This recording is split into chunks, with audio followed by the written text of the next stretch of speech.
Siya May versus Ronica May. Ay, pag May yata magaling. For today's video, masaya ako na magandang laban ang nabigay namin ni Shamay and ni Ronica May.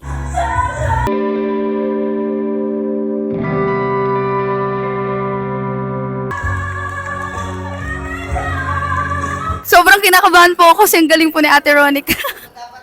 Kaya buti na lang po nakanta ko po ng maayos yung kanta ko.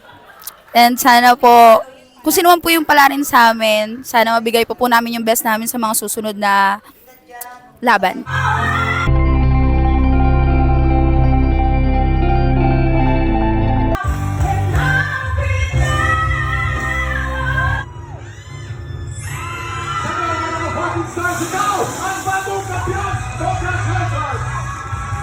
Aaralin ko po ng mabuti yung mga susunod pong songs para bongga